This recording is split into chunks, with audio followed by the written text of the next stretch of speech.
সাগর নদী বেষ্টিত দেশের একমাত্র দ্বীপ জেলা ভোলা। এ জেলার প্রায় ২০০ বছরের ঐতিহ্যবাহী খাবার মহিষের কাঁচা টক দই। বিয়ে সহ সামাজিক যে কোনো অনুষ্ঠানে দধি না হলে যেন অপূর্ণতা থেকে যায়। সম্প্রতি এই কাঁচা দই জিআই পণ্য স্বীকৃতি পায় আনন্দিত এ জেলার মানুষ। আর এই স্বীকৃতির মধ্য দিয়ে জেলার মহিষ পালনকারী ও দই উৎপাদনকারীদের জন্য সুযোগ তৈরি হয়েছে বলে মনে করছেন সংশ্লিষ্টরা। বিস্তারিত প্রতিনিধি মোহাম্মদ রিপনের পাঠানো তথ্য ও চিত্র দেখুন ডেস্ক রিপোর্ট। মেঘনা ও তেঁতুলিয়া নদীর কোল ঘেঁষা দেশের সর্ববৃহৎ দ্বীপ জেলা ভোলা। এ জেলার নদীর বুকে গড়ে উঠেছে ছোট বড় ৬৯টি চর। এসব চরে প্রায় ১,২৪,০০০ মহিষ লালন পালন করেন বাথানি বা খামারিরা।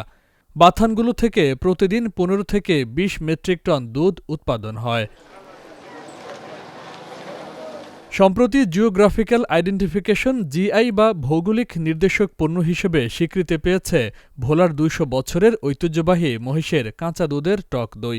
এতে আনন্দিত এ জেলার মানুষ।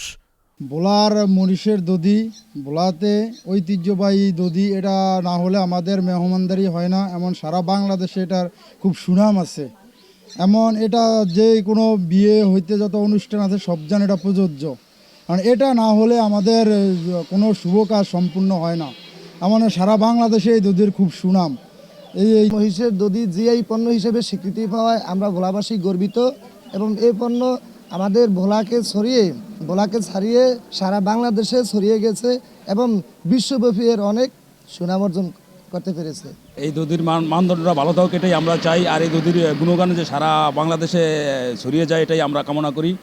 ভোলার ঐতিহ্যবাহী মহিষা দইয়ের মান ধরে রাখতে প্রশাসনকে নিয়মিত বাজার মনিটরিংয়ের দাবি স্থানীয়দের। ভোলায় মহিষের দধি জিআই পণ্য হিসেবে স্বীকৃতি পাওয়ায় আমরা গর্বিত এবং ভোলাবাসীর পক্ষ থেকে আমরা গর্ববোধ করছি। এই জন্য মহিষের উৎপাদন বাড়ানো দরকার, সাথে সাথে মহিষের দুধ উৎপাদনও বাড়ানো দরকার।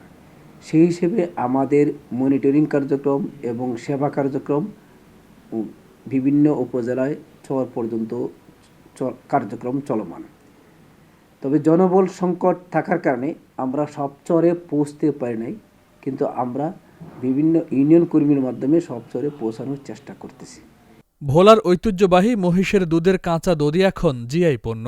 শুধু তাই নয়, ভোলার গণ্ডি ছাড়িয়ে বর্তমানে এ দধি দেশব্যাপী ব্যাপক জনপ্রিয়তা লাভ করেছে বলে মনে করেন সংশ্লিষ্টরা।